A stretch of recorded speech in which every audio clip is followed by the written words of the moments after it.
Greetings, everyone, and welcome to the dissertation defense for our doctoral candidate, Shemika Miller.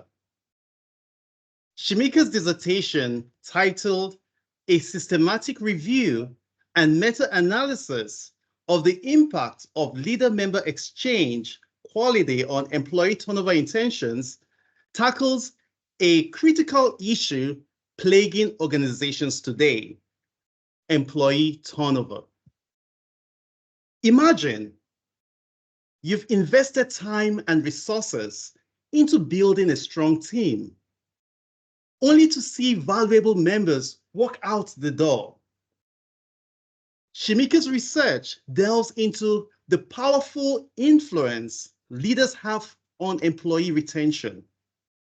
Her work utilizes meta-analysis, a powerful statistical approach to integrate existing empirical studies and reveal insights for leaders and organizations. To set the stage for today's defense, Shemika will kick things off by presenting chapters 1 to 3.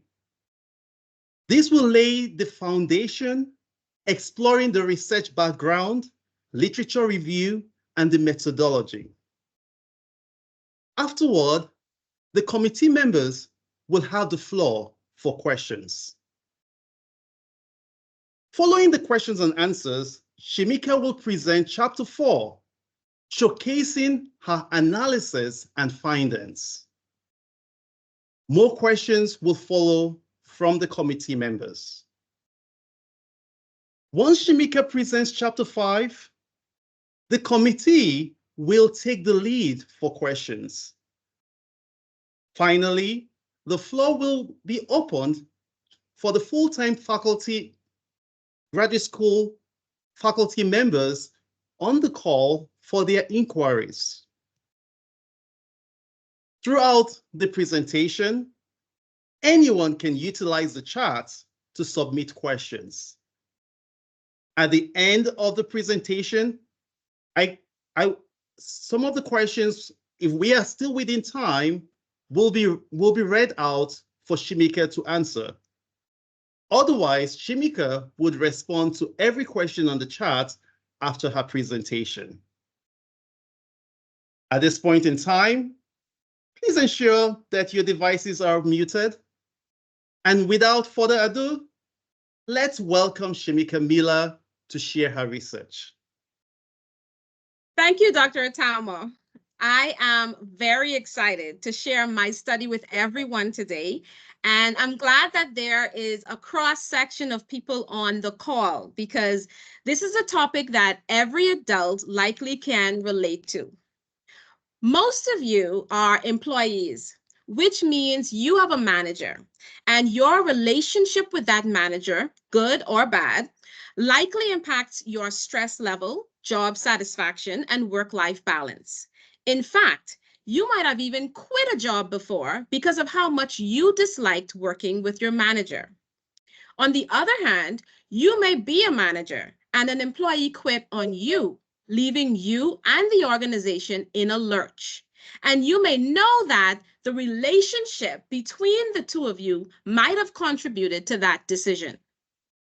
Through whatever personal experiences you are able to relate to this topic, you will likely appreciate the importance of investigating this phenomenon and ensuring that there is clear guidance by scholars for practitioners in this regard. That is exactly what this study aims to do. As mentioned by Dr. Atalma, my study is entitled A Systematic Review and Meta-Analysis of the Impact of Leader-Member Exchange Quality on Employee Turnover Intentions. And my name is Shemika Miller. As it relates to the agenda, we have 4 segments. First, I will deliver opening remarks inclusive of a dedication, personal introduction, and acknowledgements. Then I will provide a summary of chapters 1, 2, and 3, which includes the introduction, literature review, and methodology, before pausing for questions, if any, from the committee. Next, I will share with you the study's findings before turning to the committee again for any questions. And lastly, I will walk you through Chapter 5, which covers the discussion, implications, and recommendations, followed by any questions. This work is dedicated to my mom, who was deserving because she had me at age 17, single-handedly raised me, encourages me to excel at anything that I do, and makes sure that I always put God first. She has been the most awesome leader in my life, and it is a privilege to dedicate this to her. In terms of personal introduction, I was born in Nassau, Bahamas, moved to the US at 18 to attend Northwood University as an undergrad and then graduate student, and currently reside in Toronto, Canada, where I've been completing Northwood's doctoral program online. So I've been proudly associated with Northwood University for the past 23 years. I have an MBA degree and a bachelor's degree with a dual major in banking and finance and business management. I am also a 3-time valedictorian, which I shamelessly throw into every conversation I can because nobody ever asks or really seems to care about it, but it's something that I am very proud of. So you will hear that a couple more times before I'm done with my opening remarks. I apologize in advance. I have 16 years experience in the financial services industry in audit, compliance, regulation, trading, risk management, and treasury. And I'm currently employed at the federal government of Canada, engaged in the regulation of financial service institutions. I identify as a single Christian female. On this journey, I have been guided and supported by a group of esteemed dissertation committee members. Dr. Atauma, you have been a leader, motivator, and mentor on this journey. Your skills in quantitative methods and meta-analysis were foundational for this study. Thank you for inspiring me to pursue a career in academia and to engage in publishing research, teaching, and connecting with scholars globally via conferences. You have earned my trust and highest accolades as a future colleague. Dr. Peters, you have been an example of a strong female educator with high academic standards to me that operates in a spirit of excellence. Thank you for challenging and stretching me and giving me the confidence that if I can pass your class, I can do anything, including eating an elephant. Thank you also for your candid, honest advice and guidance. Dr. Pakleb, you have been the subject matter expert, and your insights have been invaluable, precise, and always significantly impactful. The thoughtfulness and humility with which you deliver your feedback makes me feel comfortable engaging with other subject matter experts on this topic without feeling intimidated, and I really appreciate that. I also commend you all on your decorum in working together because selecting a committee was the most difficult part of this journey for me. So if things did not work out as smoothly as it has, that would have been a major distraction to me. So thank you. I would like to say a big thank you to persons who assisted me on this journey, including Dr. Lisa Fairbairn, who has been no less exemplary as a dean as she was as my teacher 18 years ago, and through a sort of funny story is the reason I'm here. Dr. Kathy Bush, who is my safe space and the confidant that I know I can depend on for work, school, or personal matters. Dr. Todd Thomas, who completely revolutionized my thinking because as a 3-time valedictorian, I wanted to graduate first and be #1. That was my goal. And he said, nobody cares about that. That should not be the focus. Once I finally accepted that, I stopped focusing on trying to do a study that would get me to graduate sooner and focused on this study, which I am more passionate about and believe I was destined to do, regardless of how long it takes. Dr. David Lyman, who is the most practical person I know, who oozes wisdom whenever he speaks, and who I know genuinely has my back and is always willing to support me. Dr. Kristen Stayhauer, who offered to serve in whatever capacity I wanted her to as it relates to my committee, and I appreciated that open commitment. Thank you. To the NU Library team, Rochelle and Isabel, and my independent reviewers, Flo and Jason, I know I worked you hard, and I thank you so much for not giving up. To my work colleagues, ERA associates, family, and friends, thank you so much for your support.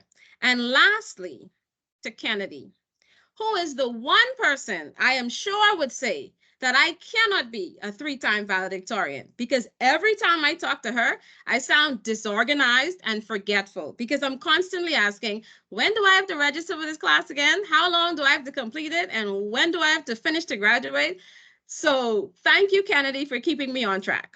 All right, enough about me and these wonderful people. You want to know about my study, and I am excited to tell you about it.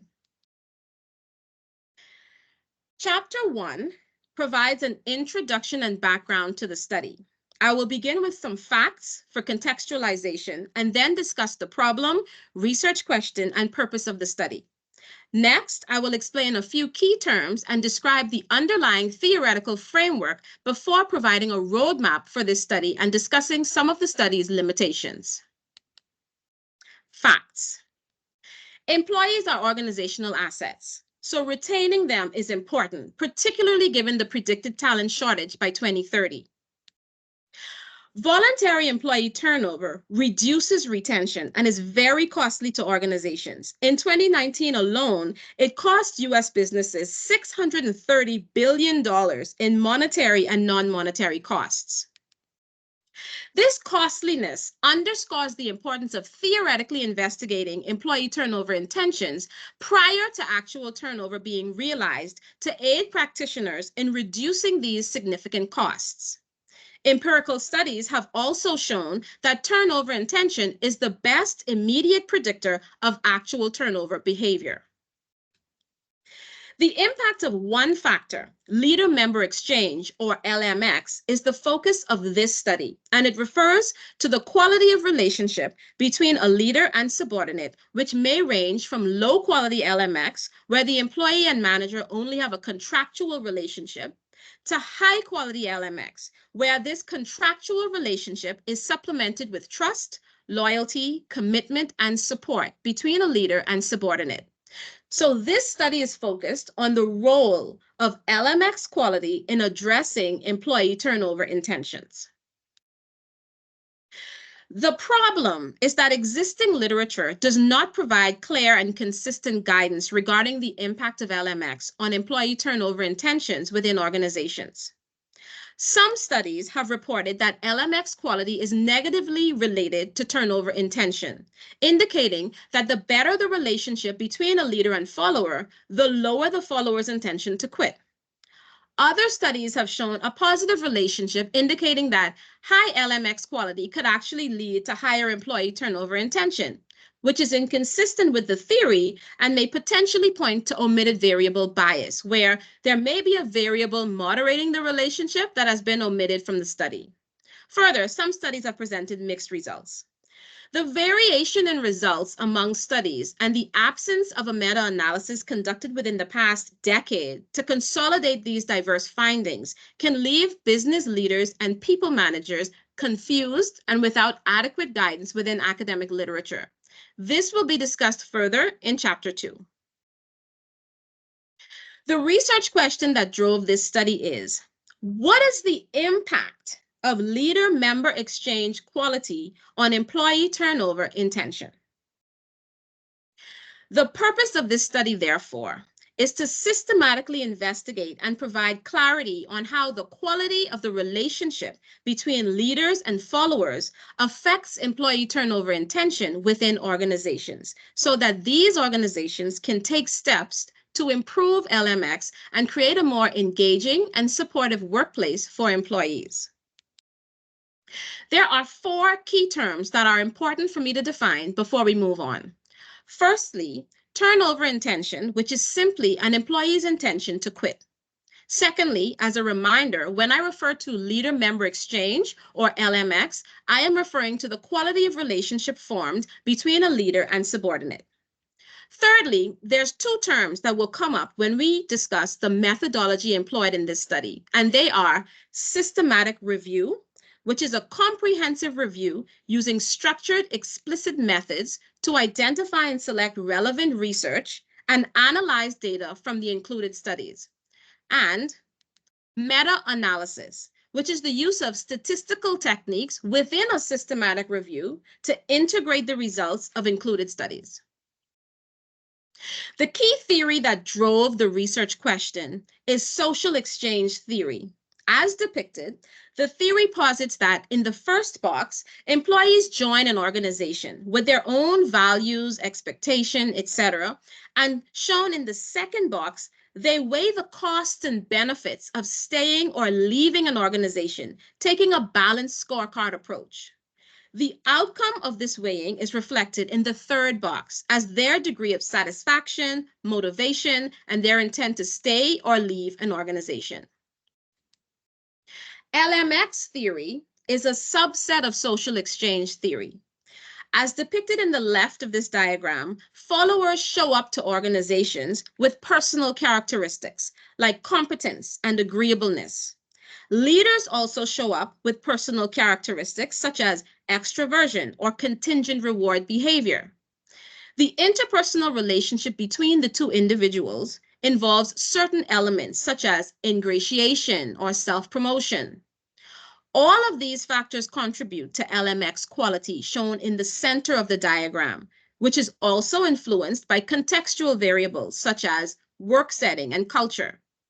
And the consequences of this LMX shown to the right include turnover intentions, job satisfaction, etc. As it relates to turnover intention, this diagram shows that there are a plethora of factors that influence an employee's intention to quit.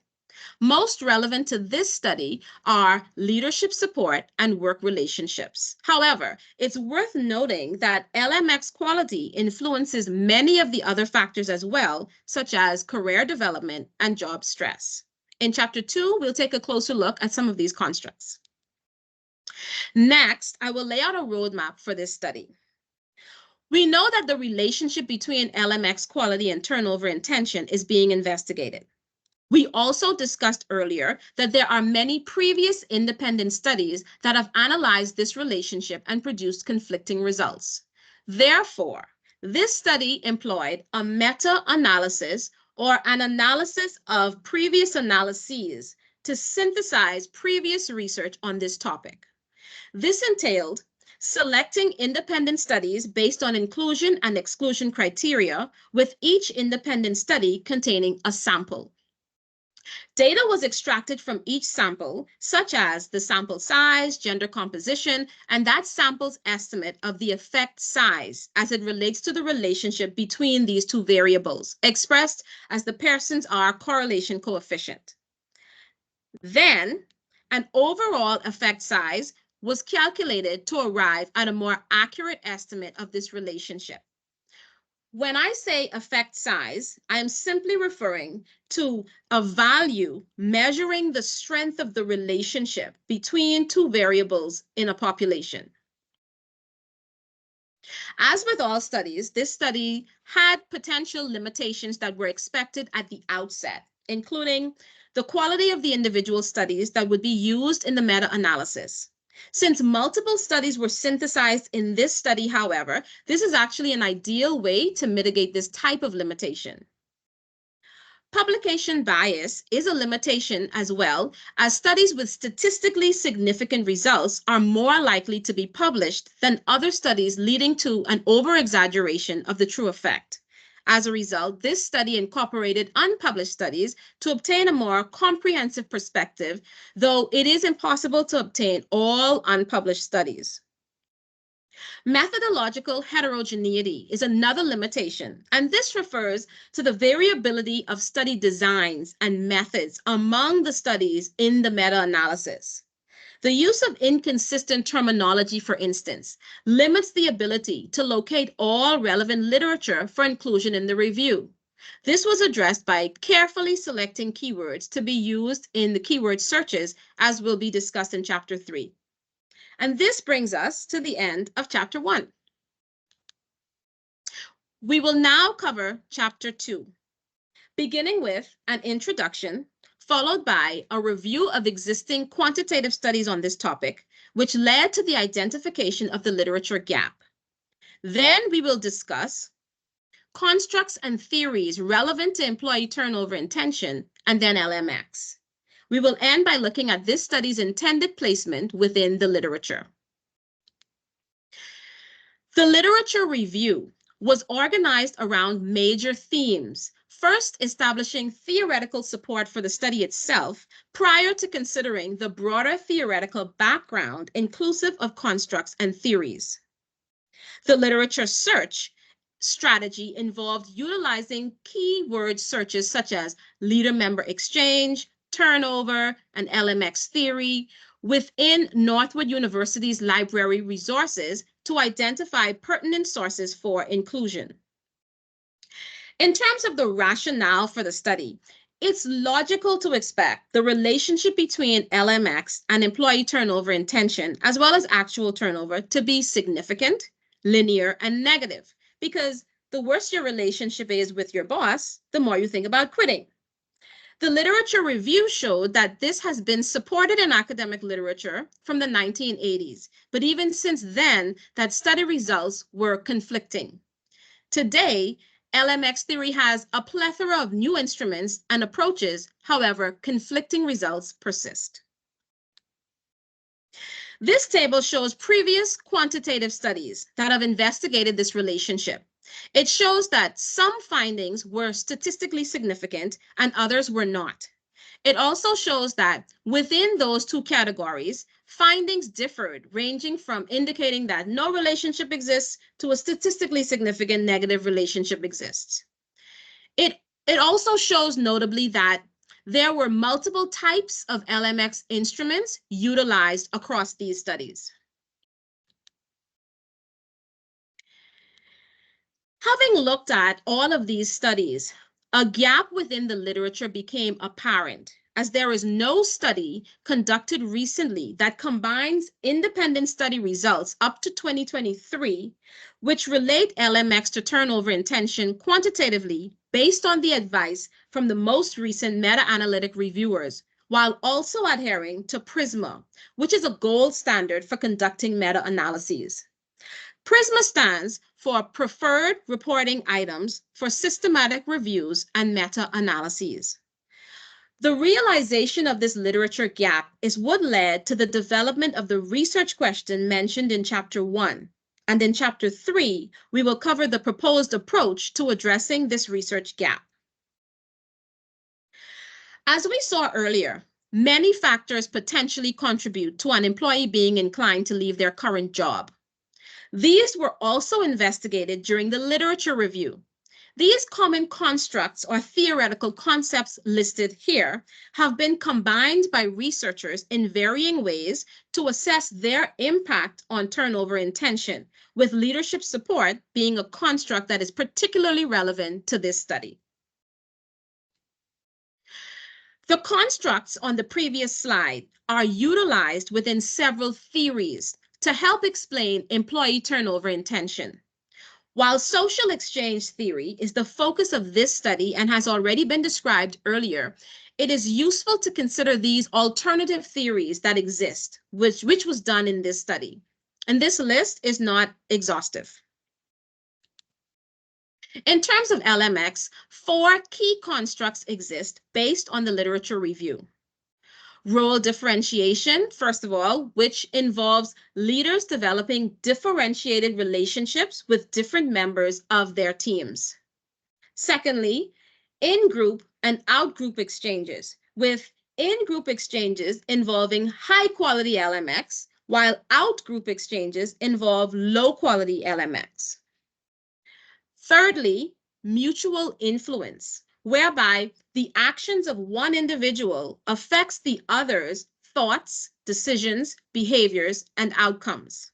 And lastly, affect, or the wide range of emotional states that employees can experience on the job, such as fear, joy, sadness, and anger, with leadership behavior having the ability to influence follower affect. These constructs are connected and utilized within LMX theory, which was introduced in 1973, originating in role theory and now being a subset of social exchange theory. LMX research typically falls into one of 2 categories: antecedent focused, which means focused on the factors that precede LMX, like leadership styles and job needs, or consequence-focused, which means focused on the consequences of LMX, like employee engagement or turnover intention. A third stream involves a combination of both or a specific focus on the quality of LMX. The next few slides, which I discussed during the proposal defense, provides a history of LMX theory, but I will skip through them just to show you how these streams of LMX research have held steady over time.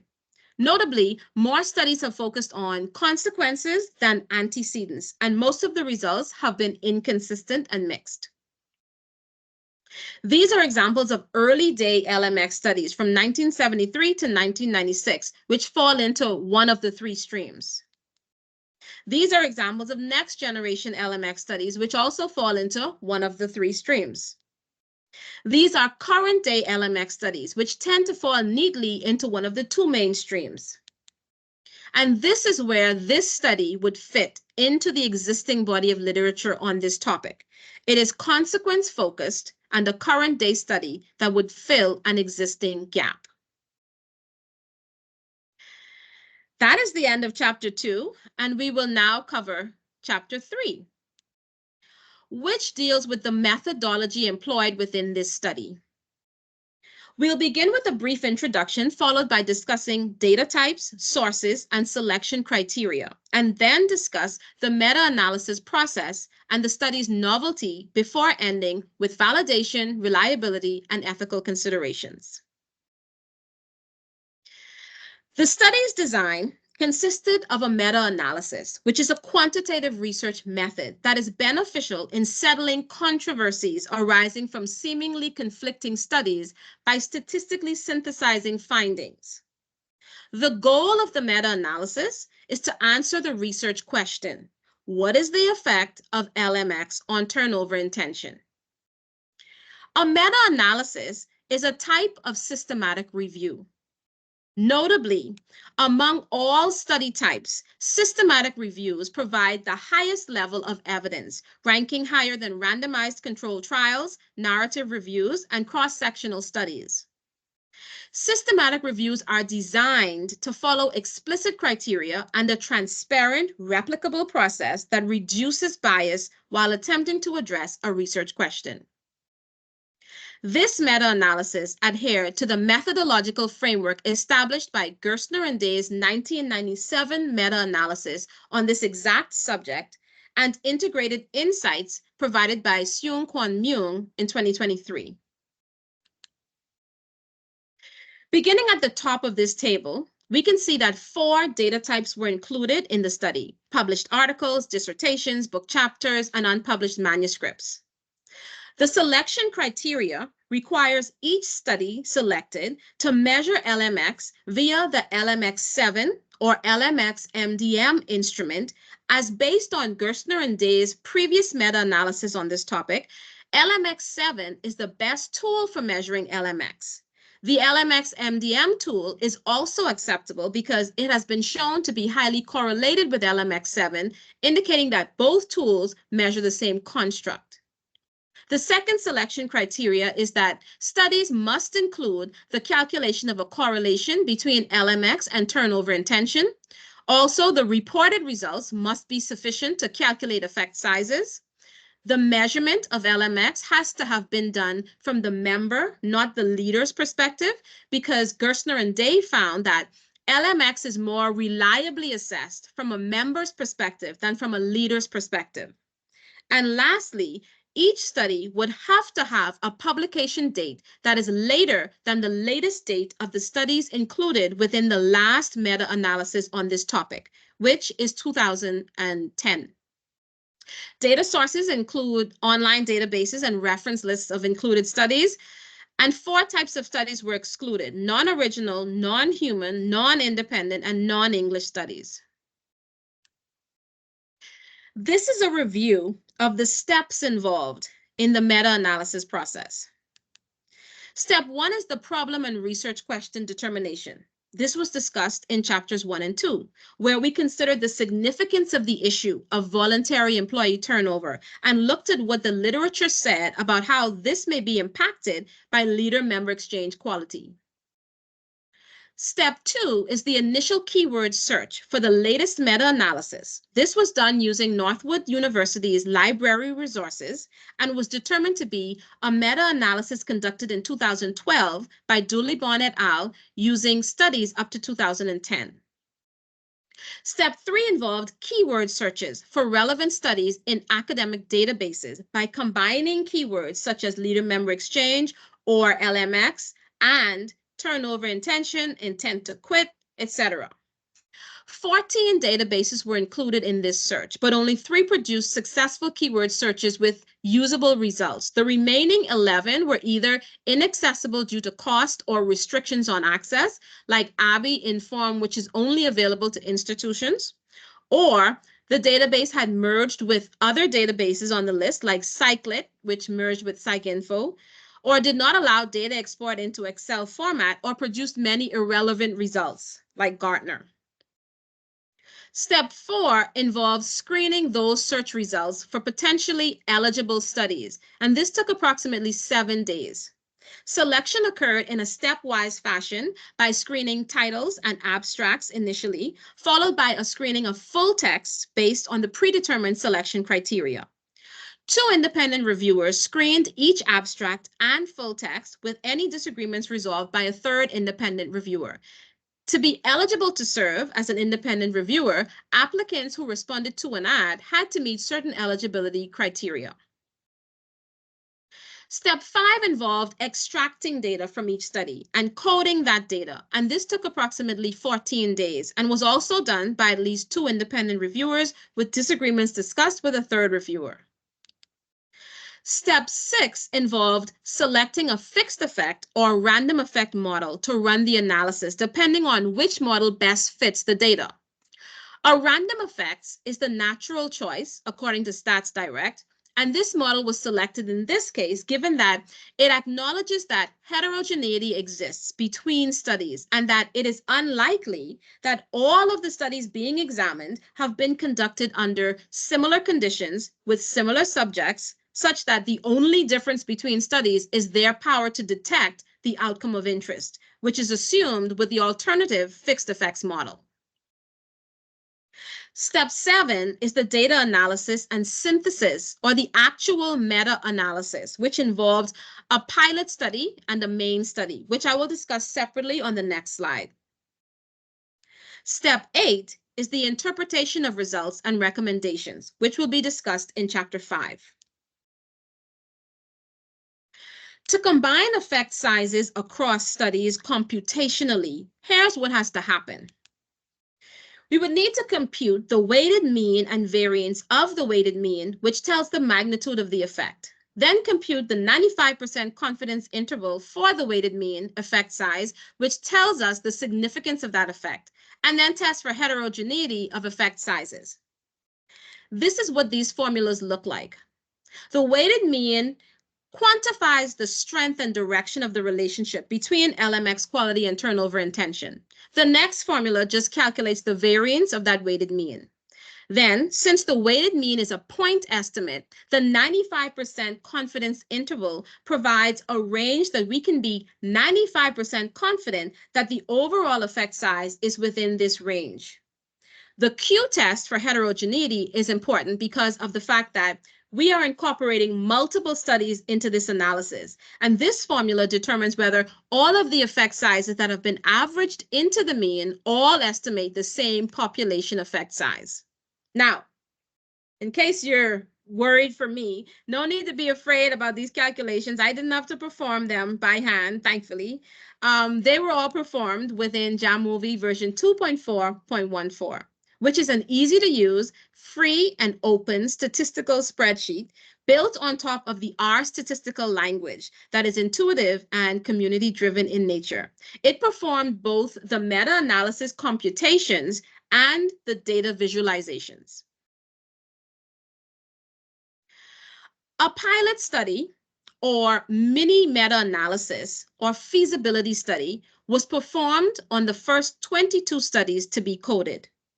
This number 22 is above the minimum common 10 study minimum that is recommended in such cases. Performing a pilot study early on using at least 10 studies allows for a determination of whether heterogeneity exists, and if so, supports the use of a random effects model in the main study. It also aids in the refinement of the data collection and coding process and supports the study's reliability. The main study included the total set of studies selected for the meta-analysis, as will be discussed in the next chapter. Subgroup analyses were also performed based on country and LMX instrument to determine whether the effect size was similar across these subgroups. Moderator analyses were also performed based on industry and gender to determine whether they influenced the relationship between LMX quality and turnover intention. This is what the code book I created for this study looks like. It provides guidance to independent reviewers to ensure consistency in data extraction and coding. Page 2 of the code book and page 3. This slide shows how this study compares to the 2 previous meta-analyses on this topic. As you can see, it covers more current studies since the latest meta-analysis was over 10 years ago. It has a more comprehensive keyword search of the literature, and it has the benefit of incorporating lessons learned from those previous studies, such as using only the most ideal LMX instrument they identified during their studies, which enhances the internal validity of this study. During my proposal defense, I discussed 3 threats to validation, including publication bias, heterogeneity, and coding errors, which threaten the meta-analysis representation of the true effect size. Strategies to improving validation included publication bias tests, transparent reporting, and engaging independent reviewers. All of these strategies were employed within the study. In terms of threats to reliability or threats to having consistent results if the meta-analysis were reperformed, 2 were noted during my proposal defense: subjectivity in data extraction and coding and software errors. The strategies I indicated would be employed to improve reliability include the creation of a codebook, pilot testing, and independent reviewers, all of which were done. Also, in support of validation and reliability, this study adhered to the guidelines for systemic reviews set out by PRISMA. The PRISMA 27-item checklist is currently considered a gold standard process for reporting systematic reviews. It was designed by an international group to address suboptimal reporting of meta-analyses. By aligning this study with the PRISMA standard, a comprehensive and rigorous approach was ensured that incorporated transparency, clarity, and value in reporting. PRISMA provides guidance on 7 sections: the title, abstract, introduction, methods, results, discussion, and findings. This is an excerpt of the PRISMA 27-item checklist. Specifically, it is the results section. And as you can see, it advises to give the number of studies screened with reasons for exclusions at each stage, etc. This checklist is supposed to be completed when performing a meta-analysis as a standard practice. PRISMA also provides a diagram of how information should flow through a systematic review, as studies are narrowed down for inclusion. As you can see, the studies would be transparently narrowed down from initial identification through database searching to screening to application of eligibility criteria to determining the final list of included studies. This diagram should also be completed when performing a meta-analysis as a standard practice. As it relates to ethical considerations, an informed consent form was provided to the independent reviewers, advising them of the requirements of the role, the right to not participate, any risks involved, and the expectation to be transparent regarding any findings.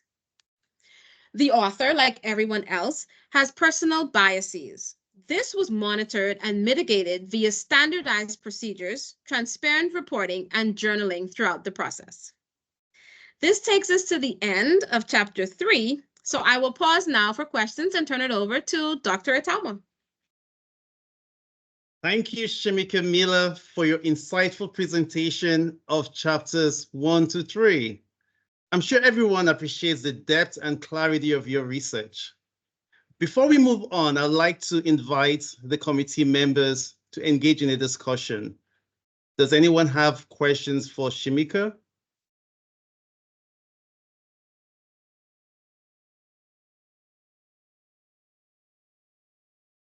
Dr. Paklab? Yes, thank you, Dr. Itama. Shemika, excellent. Well done on your discussion of the first three chapters of your research. Excellent. Just one question. Of the three limitations on the methodology that you described, the quality of the independent studies, the publication bias, and the heterogeneity of concerns. Which of the three is the most threat to the outcome of your study? That is an interesting question, Dr. Paklab, because I'm torn between two of them. I want to say publication bias is among the two that I'm torn between because that is one of those limitations that if you're trying to comprehensively look at all the studies that are out there and you are not actually seeing the true picture, you're not seeing all of them because of what's being published or what's not, then you're basing your analysis on incomplete data. And the other one is the quality of the underlying studies, because what I saw was a lot of studies that their reporting was inconsistent to the point where it was difficult to even understand if they were talking about the same thing that you're looking for, because the words they're using is different. They're reporting partial information. And because of that, if you have to exclude studies simply because they're not giving you the information you need to know if they really should be included, then again, you're facing the same challenge of not having access to all of the studies to incorporate in the meta-analysis. And so I think for me, that is the biggest limitation there, not having access, not incorporating all of the studies that should be incorporated for one of those two top reasons. Very good. You are precisely correct. Publication bias is the most limiting factor in any meta-analysis. Well done. Thank you. Thank you. All right. Dr. Peters? I have some questions for later, so I'm going to save them for chapters 4 and 5. Awesome. Great. Thank you, committee members, for your questions, and knowing that you have more questions after chapter 4 and 5, Shemika. I believe you've addressed the questions asked by Dr. Paklab effectively, and at this point, you may proceed with chapter 4. Thank you, Dr. Itama. I am excited to present my findings. So let's discuss chapter 4, beginning with the results of the identification, screening, and eligibility assessments. Then I will present the results of the exploratory data analysis from both the pilot and main studies simultaneously, even though these studies occurred consecutively. It's just easier for comparison and faster given our time constraints. Lastly, I will take the same simultaneous approach in presenting the pilot and main studies results as it relates to the research question and related analyses. This is the completed PRISMA information flow diagram. In terms of identification of studies, the keyword search identified 403 potentially relevant studies, and 9 additional studies were obtained from other sources, such as the reference lists of identified studies. In terms of screening, once duplicates were removed, 402 studies remained, all of which were screened by at least 2 independent reviewers. 277 studies were excluded based on abstracts and titles, and the remaining 125 studies were eligible for full text reviews to determine eligibility. During the eligibility assessment, a total of 67 studies were excluded, with 13 exclusions due to studies not reporting correlations and sample sizes, 29 exclusions due to inaccessibility of the study to the author, 23 exclusions due to the LMX instrument not being the LMX7 or LMX MDM, and 2 exclusions due to inconsistent internal reporting of the results of interest. The final list of included studies were 58 in total, and data was extracted from each and then cleaned to correct spelling errors, capitalization, and address missing values before being uploaded into Jamovie for analysis.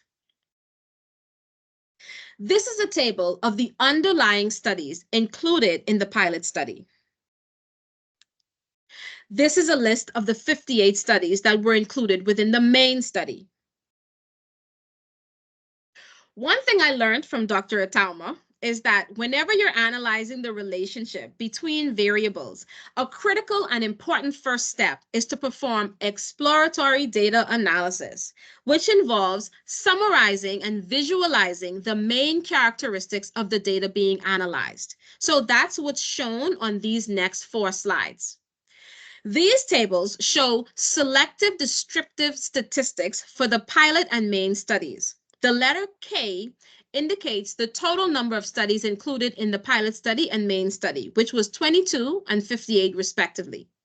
It shows that there were no missing correlation coefficient values in either study, and that the range of correlation coefficients, or the numerical representation of the relationship between LMX quality and turnover intention, ranged from negative 0.6 in the pilot study and negative 0.62 in the main study to positive 0.05 in both.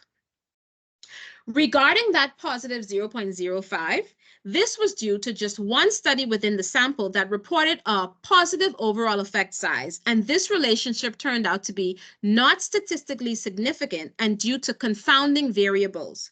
In other words, other factors were likely at play in the organization, causing employees to leave as opposed to LMX quality being the driver. In such cases, there may be a variable in the model that is also a confounder, but is being kept constant in the model while it is actually moderating the relationship, which results in the reporting of a partial correlation and not the Pearson correlation that we are interested in. These tables show the count of underlying studies by industry.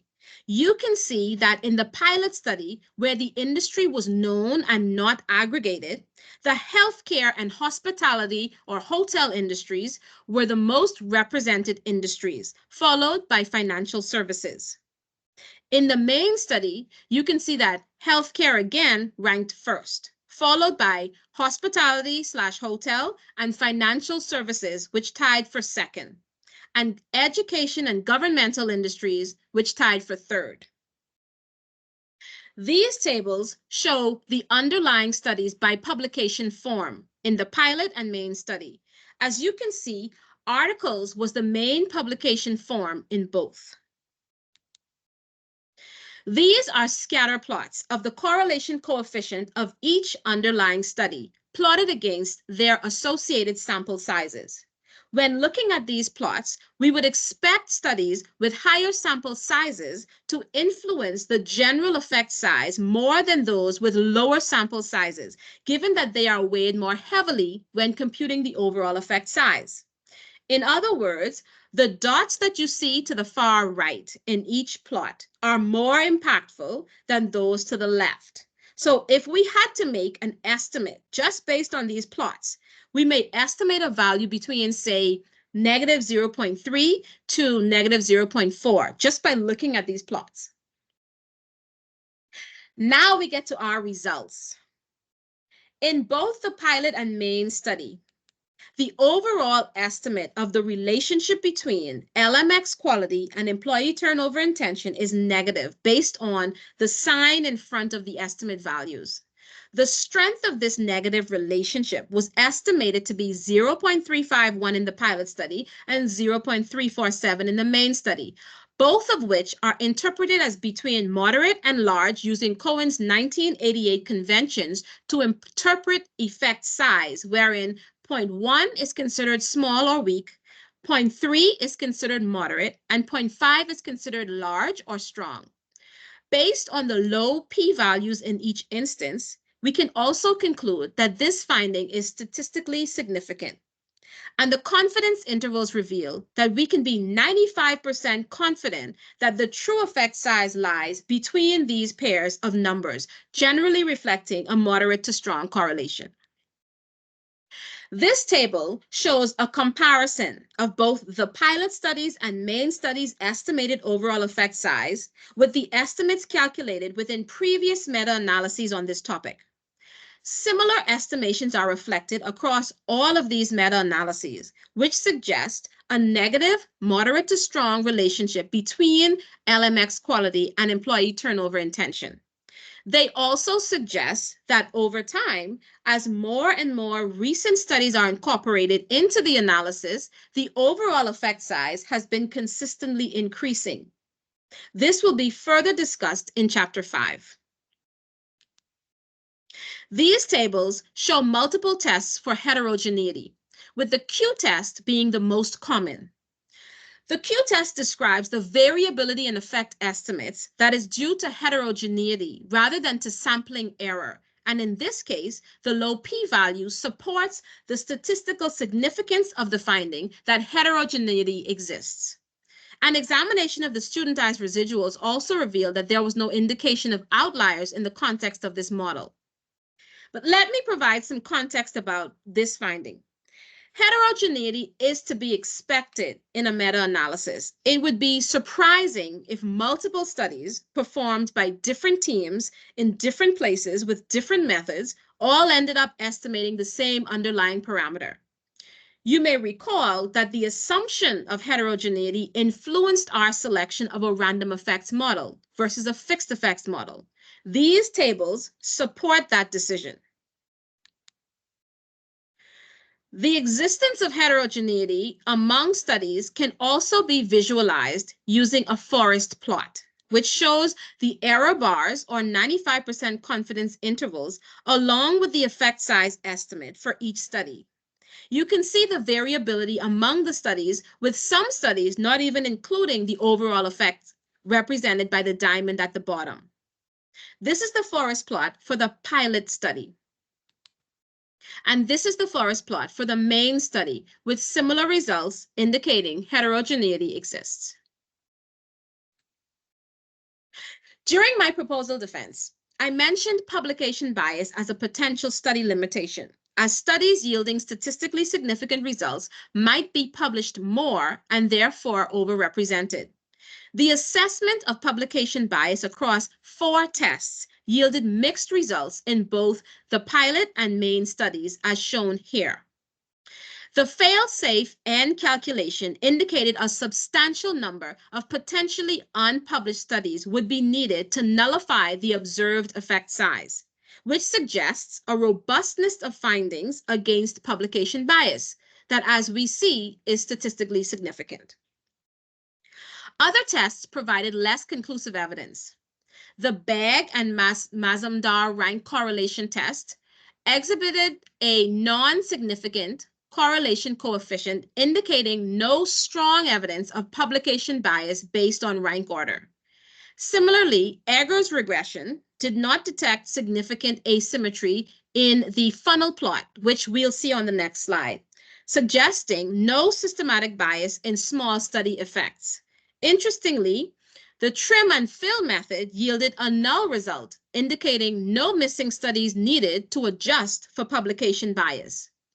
While the fail-safe and calculation underscores the robustness of the findings, the non-significant results from other tests should be interpreted cautiously, considering the potential limitations and complexities inherent in publication bias assessment methodologies.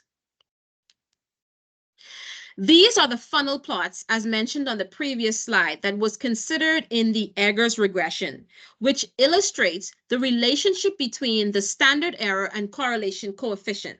The observed symmetry in the funnel plot suggests an absence of publication bias, indicating a balanced distribution of studies across the range of effect sizes. The categorical moderator industry yielded a non-significant coefficient estimate based on the p-value for both the pilot and main studies, suggesting that industry type did not significantly moderate the relationship between LMX quality and employee turnover intention. The confidence intervals for the moderator effect in both cases span across 0, which indicates that no relationship is a possibility and further supports the conclusion of a non-significant moderation effect. The continuous moderator number of males yielded a non-significant coefficient estimate as indicated by the p-values, suggesting that the number of males in the sample did not significantly moderate the relationship between the variables under investigation. The confidence interval for the moderator effect also spanned across 0. Similar outcomes were observed with the continuous moderator number of females. The coefficient estimate was non-significant based on the high p-values, suggesting that the number of females in the sample did not significantly moderate the relationship between the variables under investigation. Notably, however, consistent with the study by Triono et al. In 2022, the female group did exhibit a larger estimated effect size with a smaller p-value than the male group. And again, the confidence interval includes 0. Subgroup analyses were performed, as is encouraged by the guidance on systematic reviews and meta-analysis from Seung Kwon Myung. The total group of studies was split into 2 groups. Those involving countries within Greater North America, which in this case included Canada and the United States, and those outside of Greater North America, such as China, India, Indonesia, Italy, and New Zealand. Studies involving multiple countries, or for which the country was unknown, were excluded from this subgroup analysis. These are the result tables from the pilot study and main study for those studies involving countries outside of Greater North America. It shows statistically significant results consistent with the overall effect size estimate, supporting that LMX quality employee turnover intention relationship is relevant outside of the Greater North American context. These are the result tables from the pilot study and main study for studies involving countries within Greater North America. As shown, the pilot study did not produce a statistically significant result, while the main study did for this subgroup, and that within the main study, the estimate was aligned with the overall study results. It was notable that the only 2 countries within Greater North America represented via published studies were the USA and Canada. A second subgroup analysis was conducted. This time, the total group of studies were divided between studies which utilized the LMX7 instrument and those which utilized LMX-MDM. As you can see here, the LMX7 results indicate a statistically significant correlation of negative 0.374 in both the pilot study and main study. Lastly, here you can see that the LMX-MDM subgroup also produced statistically significant correlation estimates in the pilot and main study. It is notable that the main study estimate of negative 0.348 reflects a larger correlation than the LMX7 estimate on the previous slide. With that, we have reviewed all of the findings from our series of analyses. This is a summary of the 6 key results that we found in the previous within this chapter. SS equals statistically significant, NS equals not statistically significant, and M equals mixed results. A statistically significant relationship was found between LMX quality and employee turnover intention in both the pilot study and main study at negative 0.351 and negative 0.3471 respectively, indicative of a moderate to strong negative relationship. These are the results of a group of tests. You may recall that statistically significant heterogeneity tests confirm the existence of heterogeneity across the studies, but the findings suggest that despite this heterogeneity, the true outcomes of the studies are generally in the same direction as the average outcome. Outlier tests were also statistically significant and revealed that no study presented evidence of outliers, which might have overly influenced the results. Meanwhile, the results of the publication bias assessments were mixed in terms of significance. The subgroup analysis yielded statistically significant results within the main study for studies involving countries within and outside of Greater North America that were aligned with the overall effect size estimates at negative 0.35 and negative 0.338 respectively. Surprisingly, the pilot study found statistically significant results for the studies involving countries outside of Greater North America, but not for those within. The subgroup analysis based on LMX instrument yielded statistically significant negative correlation estimates, which were also aligned with the overall effect size. Interestingly, the pilot study showed a slightly higher coefficient estimate for studies that utilized the LMX7, and the main study showed a slightly higher coefficient estimate for studies that utilized the LMX-MDM instrument.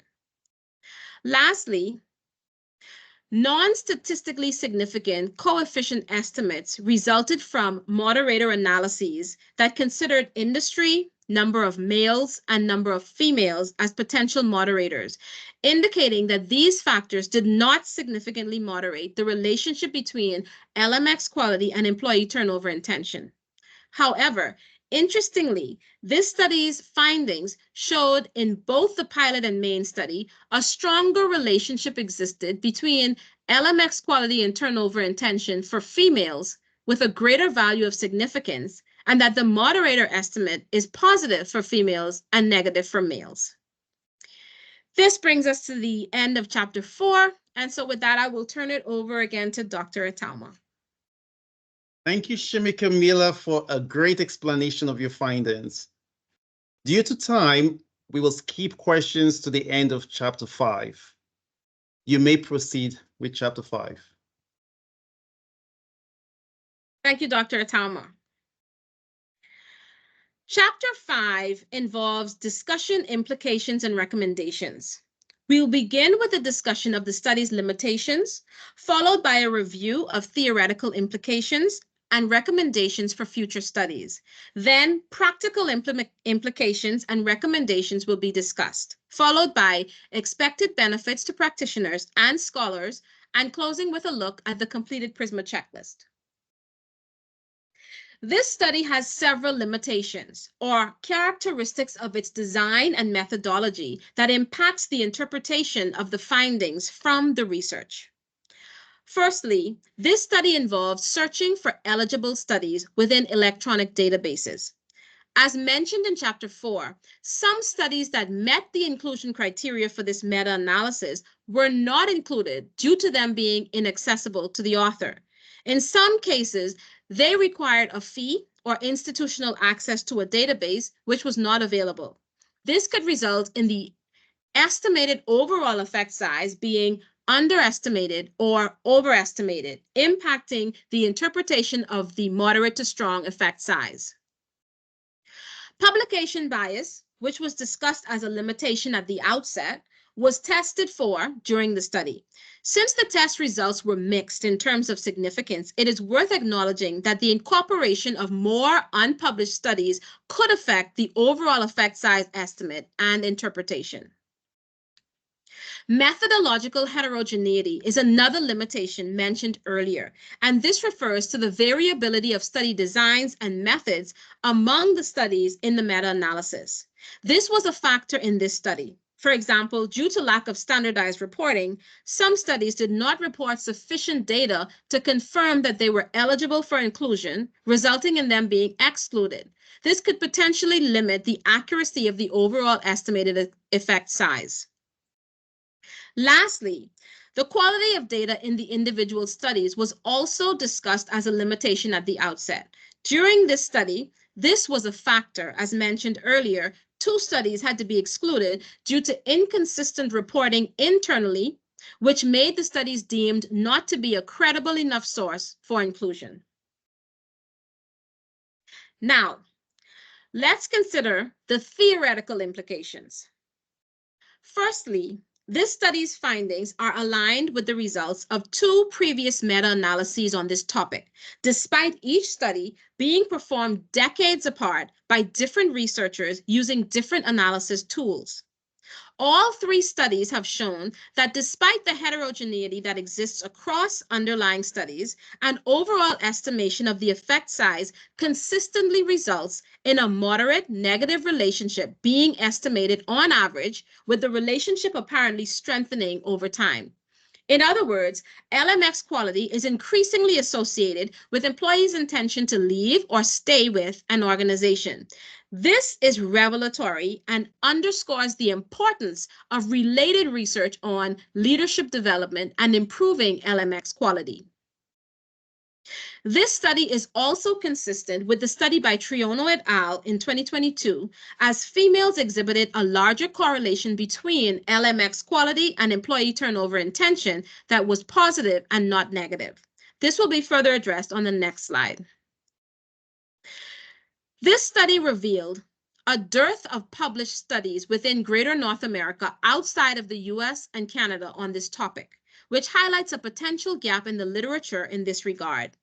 This underscores the need for increased academic inquiry and insights within these geographies to provide more localized guidance and to be inclusive in incorporating the culture, views, and experiences of people from these countries when seeking to conduct research with the aim of generalizing across these geographies.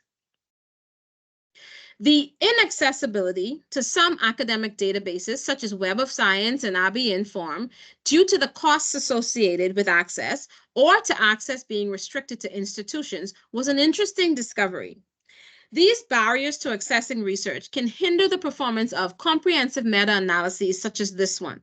For this reason, the author personally supports open access to scholarly research for the benefit of the research community at large. Lastly, the lack of standardization across studies in terms of terminology and reporting is not ideal for the performance of meta-analyses. For example, many studies refer to the LMX7, but they were not all referring to the same instrument. This underscores the benefits and importance of increasing standardization in academic reporting where possible, such as by following standardization guidance such as that issued by PRISMA, as was followed in this study.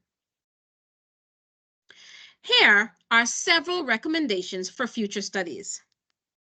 While this study was a quantitative study that combined the results of previous quantitative studies on this topic, this research can be expanded to include a qualitative study that synthesizes the rich descriptions provided within previous qualitative studies on this topic to contextualize the numerical results found in this study. This may also aid in identifying causes for the increasing strength of the relationship and for gaining a better understanding of the experience of employees across the range of LMX quality and turnover intention ratings. Given that this study has shown that the LMX quality employee turnover intention relationship is strengthening over time, the factors which might be contributing to this strengthening should be further investigated. For instance, it should be investigated whether living in a post-COVID-19 era with more employees working from home and potentially requiring different levels of support from their managers, or the use of different technological tools and leadership styles to assist with hybrid working conditions should be further investigated, perhaps with a view to establishing causality in this regard. Given the study's findings that females exhibited a stronger correlation between LMX quality and turnover intention, and that the estimated impact was positive and not negative, further research should be undertaken to investigate the reason for this phenomenon. Why do females tend to have increasing turnover intention when LMX quality increases? Now, I know at this point what everyone is thinking. Shemika, we have been here about an hour and you said a bunch of stuff, only some of which I understand. And what I really want to know is, so what? How does this study apply to me as a manager or an employee? Well, since I believe that the central mission of management scholarship is to contribute to management practice, I will make plain the practical implications for leadership development from this study. Then I'll provide 5 recommendations to practitioners. Firstly, this study's approach in the form of a meta-analysis represents the highest quality of theoretical evidence possible on which practical guidance from managers in the field can be based. So practitioners can take comfort in relying on findings from this study, which outranks findings based on other research methods on this topic, such as randomized controlled trials, analytic observational designs, and descriptive case studies. This study's validity and credibility are also supported by its adherence to the PRISMA standard. Secondly, since this study showed that the relationship between LMX quality and employee turnover intention is consistent across industries and gender, the impact of high attrition rates associated with LMX quality are worth considering across industries. Take healthcare, the main industry represented in this study, for example. When junior doctors join healthcare organizations early in their career, they gain hands-on experience. Studies have shown that junior doctors commonly make mistakes, which may compromise patient safety. After learning from their mistakes, if these healthcare professionals who are now more seasoned leave their organizations voluntarily due to LMX quality issues, they may be replaced with other new doctors, which may be practicing for the first time and prone to making more mistakes. As a result, the organization and its patients may suffer, as the high attrition rates can actually mean a matter of life or death in the healthcare industry. Similarly important impacts can also be envisaged across other industries. Thirdly, if you are an employee who have been experiencing concerns related to your relationship with your manager or subordinate and been wanting to communicate that to perhaps senior HR staff, perhaps because it has been causing you to consider leaving, this study can bolster your voice as you have this conversation with them because you now have sound theoretical evidence to back your lived experience in this regard. Fourthly, this study's findings contribute to the practical advancement of the Northwood ideal. The Northwood idea is focused on individual freedom and responsibility, moral law, earned success, and the importance of free enterprise. By centering employees' freedom as it relates to their turnover intentions and the responsibility of business leaders to preserve and increase net income, this study is able to provide practical recommendations to improve LMX quality within the context of a competitive free enterprise system. This practical application also aligns with the scholar-practitioner model embraced by Northwood University's DeVos Graduate School, which encourages individuals who function as both practitioners and scholars within society to solve business problems via the application of skills, insights, and experience that have been gained through academic rigor and practice. And fifthly, the generalizability of this study's findings support dissemination of these insights via both traditional means, like academic journals and conferences, and non-traditional means, like blogging, tweeting, and my personal favorite, creating a documentary film. This has positive implications for the average employee and manager because the information will be more accessible, presented in more easy to understand language, and in a more engaging formats. So here's 6 recommendations. Educators should incorporate this study's findings in business and leadership courses as they seek to properly prepare future organizational leaders based on the most current emerging research.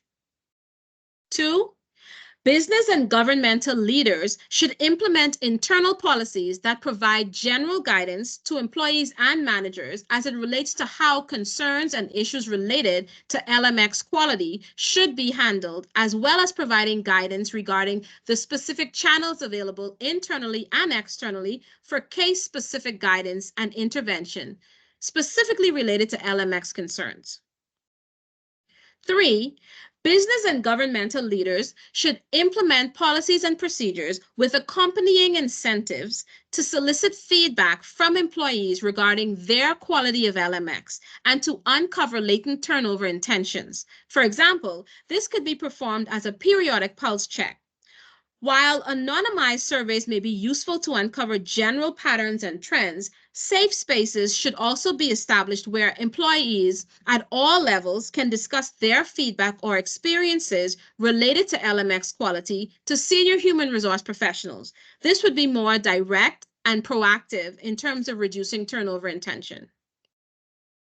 Fourthly, organizational leaders should establish training and leadership development initiatives that include educating employees on LMX theory and its constructs and raising awareness of each individual's responsibility to nurture LMX quality for the benefit of the organization and society at large. The goal would be for all employees to take personal responsibility to protect this relationship and not allow it to disintegrate without making an effort to safeguard it. Investing in virtual and in-person leadership development and employee training courses that are focused on enhancing relationship building skills and competencies, such as conflict resolution, having frank discussions, and managing your manager, should be considered. Workshops can also be specifically designed and implemented for each leader member dyad to deepen their specific team building capabilities with each other. These workshops would be most effective if they are designed based on the specific types of tasks and challenges typically faced by each leader member dyad and involve, for instance, collective brainstorming, effective communication, application of specific task-based skills, and collaboration to effectively complete the activity. This type of learning and practice would yield benefits not only to the organization, but the employees who participated would also be able to apply those skills outside of the organization to benefit their communities and society at large.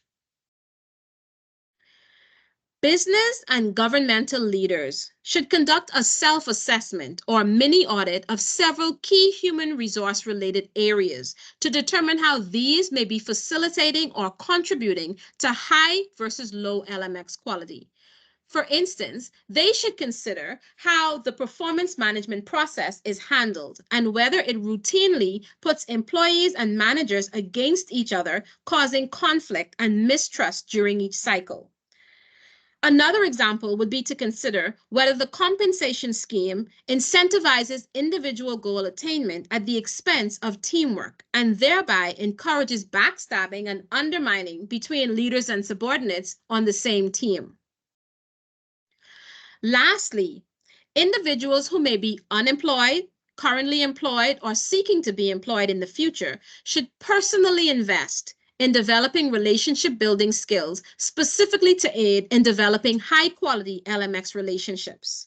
While organizations can provide this training, they may not always do so, and yet the individual is expected to be able to manage their relationship with their subordinates and superiors in the workplace effectively. By personally investing in such training, it also prepares employees to better handle interpersonal challenges as they arise in the workplace and to be an example for other employees, which may impact one's promotability. Prior to conducting this study, my expectation was that it would yield results that are significant to at least 7 stakeholders, including business leaders, conference attendees, government leaders, educators, academic journals, future researchers, and Northwood University. Based on the preceding discussion of practical and theoretical implications and recommendations, it appears as though my expectations were met. this is what the completed Prisma checklists look like. So this is a specific checklist for the abstracts. And then this is the 27-item checklist for the entire study. In conclusion, the relationship between employees and their managers is important and impacts whether an employee chooses to leave or stay with an organization. High attrition rates is costly to organizations, and in some industries can even be a matter of life or death. Hence, organizations, employees, and society at large should all do their part to develop and support strategies and training for all levels of employees to better equip them to maintain positive employee-manager relationships. Lastly, each of you have a role to play in maintaining or improving LMX quality, and you should do your part. So I want to encourage all of you who are now equipped with this knowledge on this topic to consider how you can improve or maintain the relationship you have with your manager or subordinates, and then personally invest in time and skill development to better foster those relationships, which may involve better communication, seeking to understand the person better, or forgiveness for previous hurts and misunderstandings. Basically, make an effort to protect that relationship because it is important, and ultimately the whole society is impacted by it. Thank you for your time. And these are the references used throughout the slide deck in APA 7 format. Thank you, Shemika, for an engaging presentation of chapters 4 and 5. Now the floor is open to the committee members for their questions. We will start with Dr. Peters. All right, so I have two, Shemika. So I'll start with the first one. So of course, when we do research, it's always very interesting, right, to see what we are going to find. And one of the things that was noteworthy, and you kind of talked about this a little bit in your chapter 4, was the difference in that correlation coefficient between your pilot study and your main study when you looked at the LMX MDM coefficient versus the LMX 7, right? The one was higher in one study as opposed to the other. So really, and you kind of made the comment, like, interestingly, right? There's this difference, right? In terms of the findings. So kind of share with us your observations as a researcher. You know, you've undertaken this and you see this kind of nuance between results in your pilot versus your main study, and just kind of give us your insights as a researcher in terms of your takeaways there. Okay, so for that specific finding as it relates to the instruments, that was very interesting to me because the Gerstner and Day 1997 meta-analysis is quoted a lot for saying that the LMX7 has the best psychometric properties for measuring LMX. And so I was not surprised when I saw that in the pilot study, it had higher correlation coefficients than the LMX MDM. But when I got to the main study and the LMX MDM had these higher correlation coefficients, it made me wonder if we need to revisit the conclusions from that study, and if even that would be an interesting further study.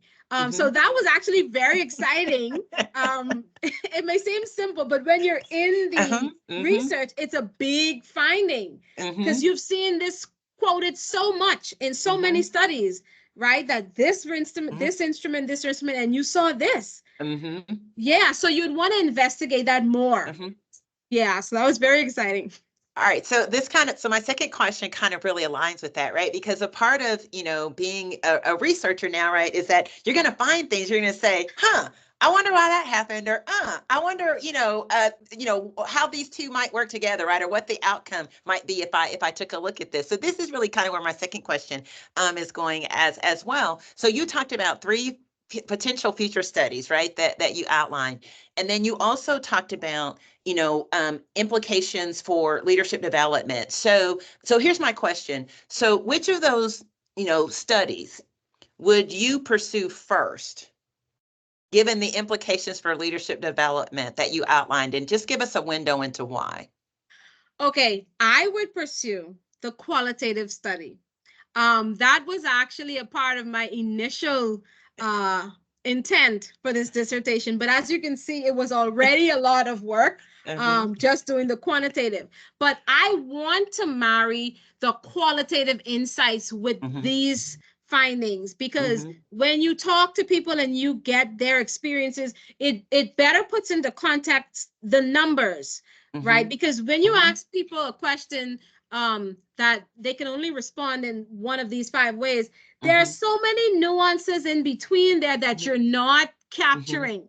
And so I think getting the insights from a qualitative study, I would be very passionate about. In fact, I have a personal goal of conducting that study before the year end. So we'll see. Okay. Yes, well, I can't wait to see. I mean, I think it's so interesting in terms of what you would do next. Again, to your point, to marry, those two research approaches, and then to see what it might tell us further about, LMX theory, and particularly this high quality relationship versus low quality, and again, this implication for turnover. So thank you for your responses and your insights. Thank you. Thank you, Dr. Peters and Dr. Paklab. Shemika, congratulations on your final defense. I thought that was very exhaustive. And it's clearly demonstrative of your competency to do independent research. And I echo Dr. Peters in her comments, the value of qualitative research, particularly doing using instruments such as the LMX7. Let's just go back real quick to the results of your study, where it showed that the relationship or the effect size is significant, but you found it to be moderate. Now, other than the heterogeneity variance, what other explanations could you think of that the effect size is just moderate? So when I spoke about the effect size, I always sort of put it not at moderate, but between moderate and strong, because moderate was 0.3, right? And it was always just above 0.3. So it's like it's heading towards strong. And honestly, I think that the accessibility to studies has the result of the lack of that has been to give me a lower than expected overall estimated size. Because, for instance, one study that I received that I could not incorporate because I received it too late had a correlation coefficient of negative 0.4. I believe that if I were to increase the sample size and have access to those studies that I didn't, I believe that the overall estimated effect is going to be stronger than what we're seeing. The other thing that I can think of in terms of why, if we think that, okay, we think this is a very strong relationship, just thinking it through, right? That it's just a strong relationship. But if we say that that number is just moderate, it could have to do with the instrument, because you're boxing people into just, does your manager support you 1 to 5, but not, and yet these are the best tools that we have. So that could be a factor. Okay, I see where you're coming from, and I think that you've entered into that domain or area where you can, I think, draw some inferences with regards to the generalizability of the findings to the larger sample of independent studies. In other words, as you have noted, if you had included more studies in your sample of independent studies, the effect size could be larger or could be smaller. So I think as a matter of recommendation, perhaps you can include that in the theoretical limitations and implications of your study.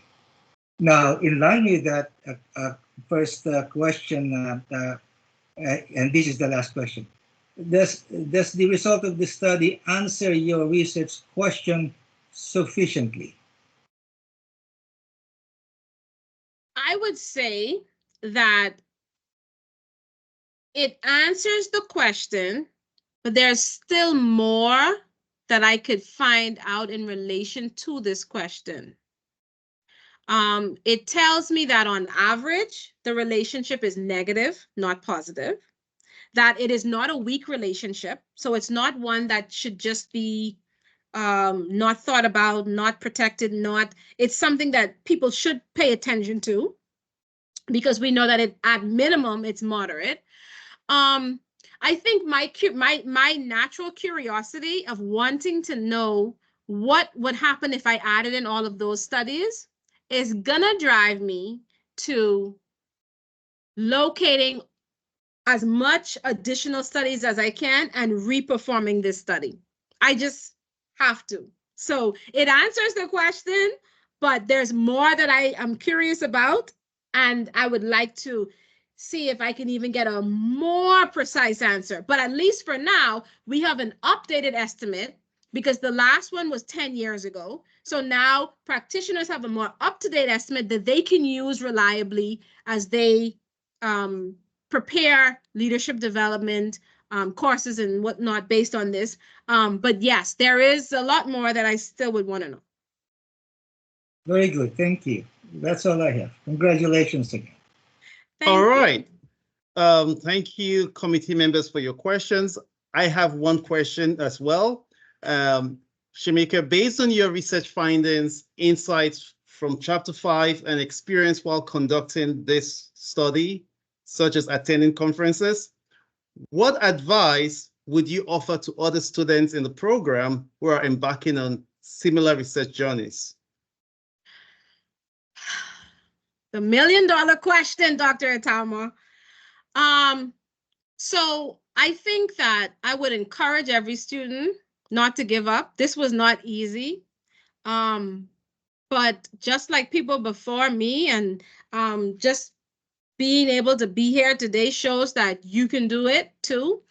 Having had the experience of attending the ERA conference recently in Philadelphia, which is the largest conference of educators, that was very eye-opening. I think that I would suggest that every student tries to attend at least one type of conference like that, and even perhaps that maybe it should be mandatory. The reason for that is you interact with scholars from around the world, right? They're in different programs. A lot of you, like me, have only attended Northwood for your whole university experience.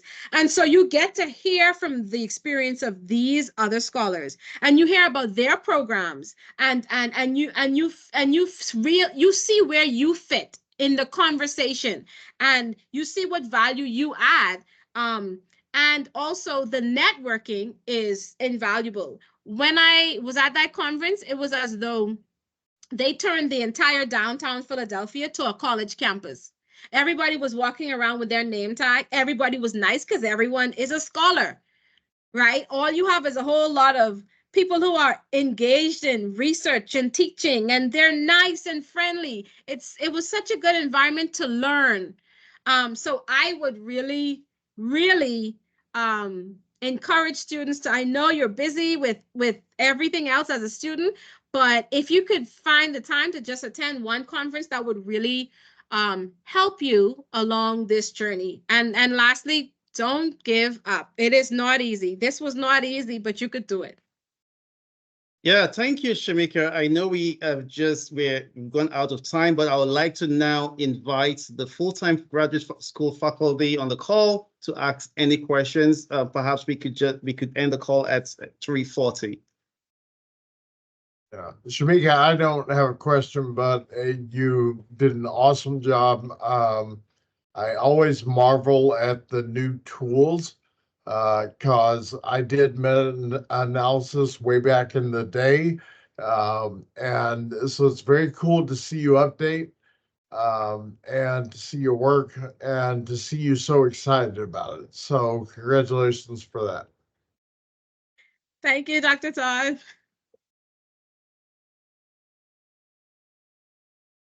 Dr.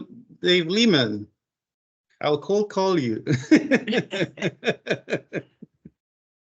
I was trying to be circumspect. As you were going through this whole study, several things struck me as being really, really positive and profound. And that was, and I believe that they contributed to your results. Obviously, the structure of the design, having a large N to where that's one of the things that we learned really early on is it's great to have a large N to work with, to subtract from, which I think you and the committee have done a terrific job in terms of identifying your selection criteria for inclusion in the study. I think the heterogeneity thing is fairly predictable, given a cross section of industries and the things that you found. So I see that as a positive personally from a practical standpoint. And I want to commend you on the reviewers. I don't know those people, don't know their backgrounds, but I got to believe that they had a significant impact on the quality of the overall study. The one thing that I'm left with as a question, and I don't know, I am not a statistician, as all of you know, the percentage of the variance that this particular item comprises, the relationship variable. When we think about people's intention to turn over, there are a lot of things that impact the probability and their intention. And I again, am not a statistician, but I do know the larger the percentage of the variance that we can account for in a study, the stronger case that we can make for that as an argument. And so when we talk tomorrow, I'd be curious to talk more about that, to know what that looks like. If there's 100% of the variance that contribute to a person's potential for turning over, and this accounts for X percent of that, what is that? Because that can have an impact on your argument with practitioners in terms of the value of it and the financial implications and actual impact on turnover. You know, if you lose 100% of people, you lose 100 people a year, and this relationship accounts for a third of it, that's big. You know, if you can fix supervisors, good luck, by the way, that could have a huge impact. Just something to think about. So when we talk tomorrow, I'll be curious to know more about that, because what I was taught long time ago, as all of you know, is being able to account for a significant percentage of the variance gives you a lot of power from a practical standpoint. Great job. Great job. Awesome. Great Thank questions, great insights and comments from everyone. Thank you, everyone, for being part of Shemika Miller's dissertation. Congratulations, Yes. Shemika. At this point, the committee members and I will move on to a different room, and we will later on invite you to the room based on the decisions we make, and the decisions would also be communicated to you all on the call. As long as you have logged in with your email address, you will all get the final decisions. And at this point in time, I wish you all a beautiful rest of the day, and I will see you in a bit, Shemika, and the committee member and I will head over to the next room. Bye for now. Great job, guys. Thank you. you.